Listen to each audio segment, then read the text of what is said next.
Greetings, family. So today's video is about emotional intelligence and what that looks like on the continent.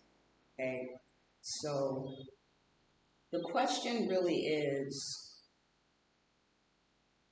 your core value system in alignment with your behavior, right? So the things that you say you value and treasure, do you exhibit that in your behavior toward yourself, toward others, in your community? And I just want to go back a little bit. So in order to talk about that topic, we're talking about being self-aware. And when we talk about being self-aware, we're talking about emotional intelligence, right? Intelligence has like a few sections, a few parts to it, right? Self-awareness, social awareness, relationship management, and it may be some other things like strategies. So I just finished reading this book called Emotional Intelligence, and initially, I saw the word intelligence and I thought they were talking book knowledge, but I was like, you can't learn emotions from books. And that was exactly the point. We know that there are people that have education, and we know that there are people that have common sense, right? I like to think I have a little bit of both. But emotional intelligence was a different thing. And I felt like I understood it because I am empathic. I'm an intuitive empathic, empath, if you will, intuitive empath. But I wanted to know what areas I could still work on. And after reading this book, I realized that one of the areas that is not a strength for me, right? Because they have like a scoring system. You can take a little quiz online. I'm ranked in like the 80s, 90s, which is good scoring. But the one where I got the lowest score was relationship management.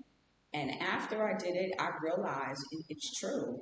One of the things that I don't like to do is to explain myself. When I make a decision, I generally put a great deal of thought into that decision, but I always had problems with management who felt like I should have been explaining why I was doing the things I was doing. Even if the outcome was for their benefit or made the company look good, it was like they wanted to know how I was wired. And I think that is why I struggled with explaining myself, because the way I am wired consists of so many things. And a lot of times it's not emotional. A lot of times it is based on experience. It is based on the compilation of my training when I make decisions. And I realize for some people that doesn't work for them. They need to know, it's kind of like a math problem, right? Where you complete the math problem, you give the teacher your work, and they be like, well, how did you do this? You're not showing how you did this. Like, it doesn't exist, or it's not factual if you can't explain the formula for doing this thing. But because we are all wired differently, that formula for me may not be the formula for you. And maybe I don't want to share my formula.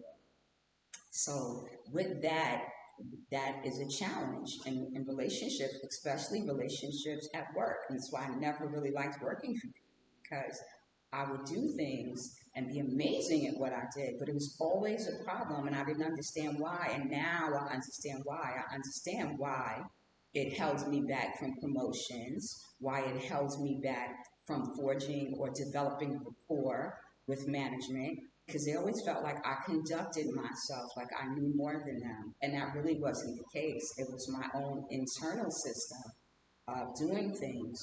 So now that was just an example, right? Like emotional intelligence is so important because it's important for you to know how your behavior ripples and affects others. And I'll give you a perfect example. I read a statement in this book that said, anyone can become angry. That is easy. But to be angry with the right person to the right degree at the right time for the right purpose and in the right way, this is not easy. That's heavy, right? I was telling someone, and I think I might have mentioned it to you all, I'm not sure. I might have been in Clubhouse, but I was talking to someone, and I was telling them how I was walking down the beach, and this young man was saying hello, and he was being very persistent and kind of aggressive, and he was just like, I'm talking to you, and I said, he was walking behind me, so I didn't answer him because he was distanced behind me. And when he got up closer, he started, he walked faster to catch up to me. He was like, hey, I was saying hello, you didn't answer. I said, well, I didn't know you were talking to me. You didn't call my name, I don't know you. And he said, well, I'm talking to you, and if you was in a mall in the U.S., you would say hello. If you was on the streets in the U.S., you would say hello. And I was like, no, I wouldn't. I don't talk to people I don't know generally, but I'm greeting you because I'm in Africa and greet each other. And he just kept barking it was like he wanted an argument. So finally, I said to him, you don't want to talk to me. You want to talk at me. And he just looked and he mumbled something and he kept walking, and I just let it go because I realized that this wasn't about a conversation. This was him wanting what he wanted, and I wasn't giving it to him, whatever that was, whether it was attention, my time, my interest, and it was upsetting him. And so I addressed him and I nipped it in the bud. I didn't argue with him. I didn't try to explain anything to him. I just left it at that.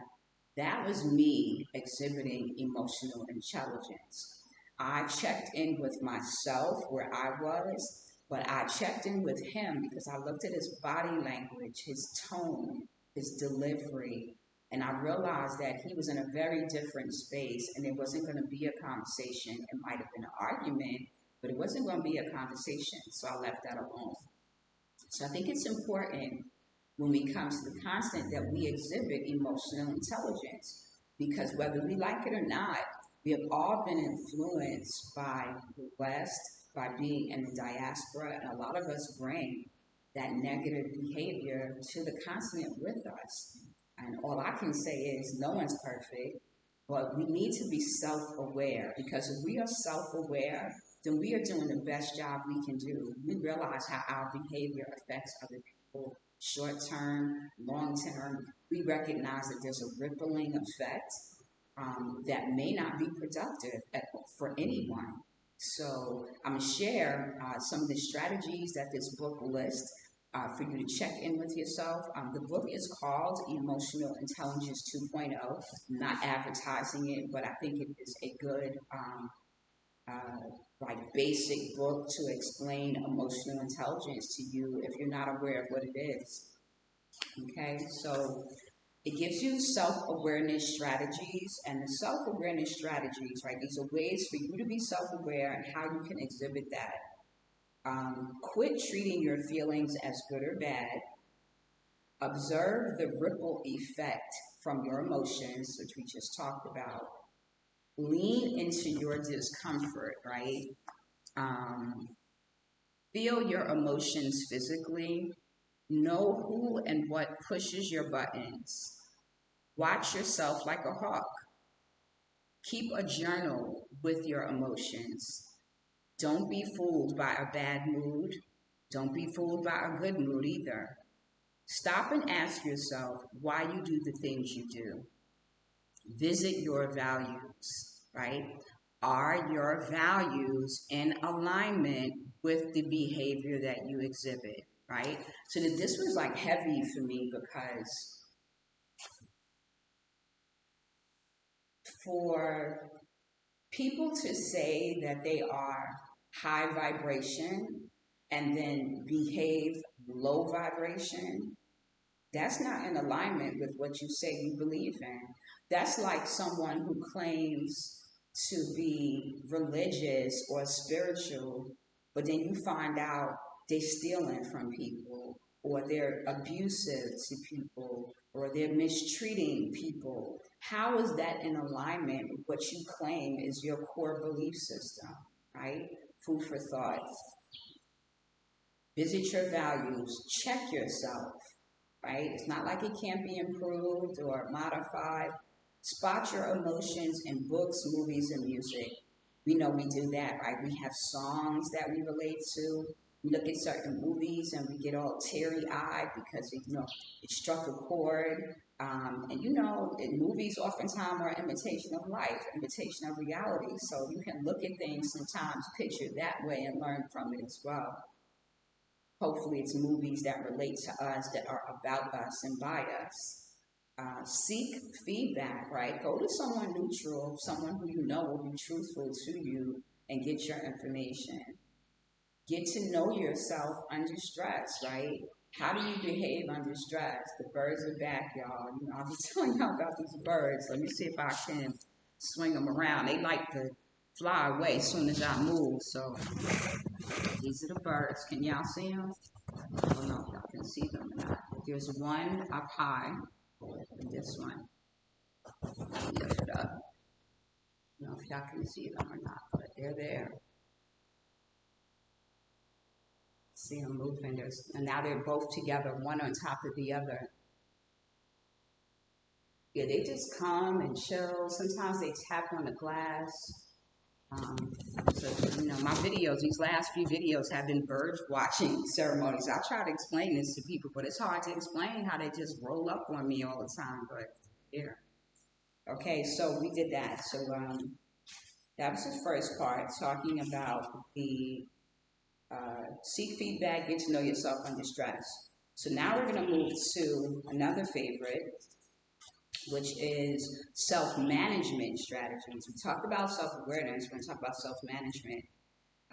Breathe right, right? Create an emotion versus reason list, right? If you're not clear about that, create an emotion versus reason list.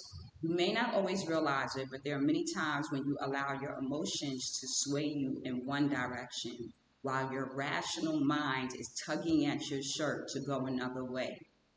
When you create this list, it's simple. Draw a straight line down the middle of the page to make 2 columns. In the left column, write what your emotions are telling you to do. And in the right column, what your reason is telling you to do. Now ask yourself 2 important questions. What are your emotions? Where are your emotions clouding your judgment? And where is your reason ignoring important cues from your emotions, right? It's heavy. It's heavy, but definitely works. Make your goals public, right?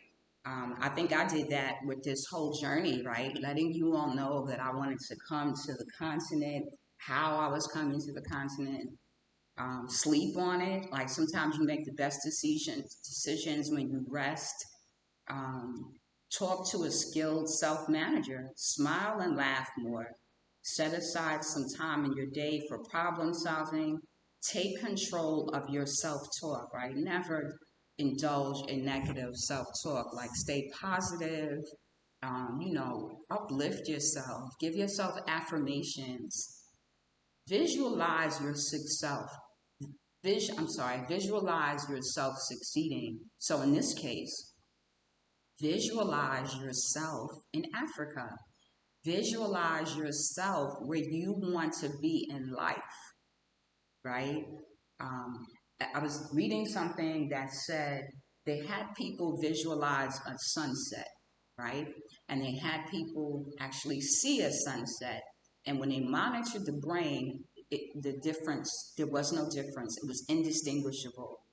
Like that's how powerful the mind is. So when we talk about manifestations, words sound power, that words are like spells, like that's real, right? Visualize the things you want to do, speak them out, and those things will come forward for you. Clean up your sleep hygiene, like we talked about, you have to get your rest. Focus your attention on your freedoms rather than your limitations. And that was it for me. Making this decision was definitely about, I felt limited, right? But I was not letting those limitations stop me from progressing. And that's why I'm where I am. And everything has just been productive and magnified and or opportunities have come out of just taking the leap. Stay synchronized. Speak to someone who is not emotionally invested in your problem. Learn a valuable lesson from everyone you encounter. Put a mental recharge into your schedule. Accept that change is just around the corner. So, although I have a plan, we always know when people say, if you want to make the creator laugh, have a plan. Be prepared that something could change at any moment and you may need to change direction to get to where you need to go. Okay, y'all, we got the next one is social awareness strategies. Greet people by name, watch body language, make timing everything. Develop a back pocket question. Don't take notes at meetings. Plan ahead for social gatherings. Clear away the clutter. Live in the moment. Go on a 15-minute tour of your community, your office, whatever people you're doing business with. Just take that time to walk around and really see how people move and what the dynamic is, what the culture is, how you're going to fit into that. Watch movies. Practice the art of listening. Go people watching. We talked about that. Understand the rules of the culture game. Test for accuracy. Step into their shoes. Seek the whole picture. Catch the mood of the room. Social awareness. And now we're going to do relationship management, which is one I think is a little more difficult for folks because you're not just dealing with yourself, but be open and be curious. Enhance your natural communication style. Avoid giving mixed signals. Remember the little things that pack a punch. Take feedback well. Build trust. Have an open door policy. Only get mad on purpose. Don't avoid the inevitable. Acknowledge the other person's feelings. Compliment the person's emotions or situation. When you care, show it. Explain your decisions, don't just make them. And that's that area I told you all that I was lacking in. Make your feedback direct and constructive. Align your intention with your impact. Offer a fix-it statement during a broken conversation. So, something like that is like, if someone comes to you and says, you offended them or hurt them in some way that you weren't aware of, you don't want to be dismissive or not acknowledge it, but you can maybe possibly say something like, it was not my intention to cause you harm. I was focused on this particular thing and didn't see it as something that would affect you in that way. But now that I'm aware of that, I realize how I could have done that differently. Like, that's a hard conversation for people to have because people don't like to be accountable. Tackle a tough conversation. I ain't so many conversations that's tough for me. I either choose to have them or I don't. Mostly because I feel like if I can't have the conversation and be constructive, I don't want to have it because it could be nasty. It won't be productive. It'll be low vibration. It's not something I choose to indulge in. And everybody's different. You have to see, how that works for you. That's just the way I choose to do things. There was a time where I would go toe to toe with people, only to make myself feel like, oh, I feel better because I express myself. But a lot of times you don't feel better. You just feel like you don't want to be bothered with that individual. They're back, y'all. Y'all see them again? Birds are back. They chilling, one above the other. Got one in the bottom, one on the top. I don't know if y'all can see them, but that's how they roll. They come in pairs to my window. One is facing me and the other one is chirping off to the left. I think y'all can see them. Yeah, one is moving around, doing its thing. And the other one is just sitting on the bottom of the window. This is what they do. I guess they wanted to hear about relationship management, how to conduct themselves. Now you see both of them on the bottom there, and they just looking in the window. This is where they choose to have their meetings.